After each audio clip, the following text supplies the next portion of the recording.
నా సాక్ష్యం ఏంటంటే, నా డ్యూటీ పూర్తి చేసుకొని వస్తుండగా చర్లపల్లి ఇండస్ట్రియల్ ఏరియా దగ్గర లారీ యాక్సిడెంట్ జరిగింది. ముందు టైర్ హ్యాండిల్ అంతా స్క్వీజ్ అయిపోవడం, లారీ మధ్య లోపలికి నేను స్కిడ్ అయ్యి లోపలికి వెళ్ళడం. ఆ క్షణంలో నేను అయిపోయాను, నా పని అయిపోయింది, ఇంకా చనిపోతాను అని నేను అనుకున్నాను.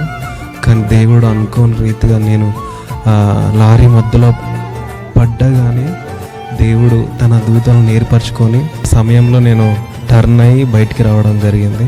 అసలు ఆ సమయంలో నా పట్ల దేవుడు గొప్ప మేలు చేశాడని నేను నమ్ముతున్నాను. ఎందుకంటే దేవుడు కనుక నా పట్ల ఉండకపోతే నేను అసలు ఈరోజు సజీవ లెక్కలో ఉండేవాడిని కాదు.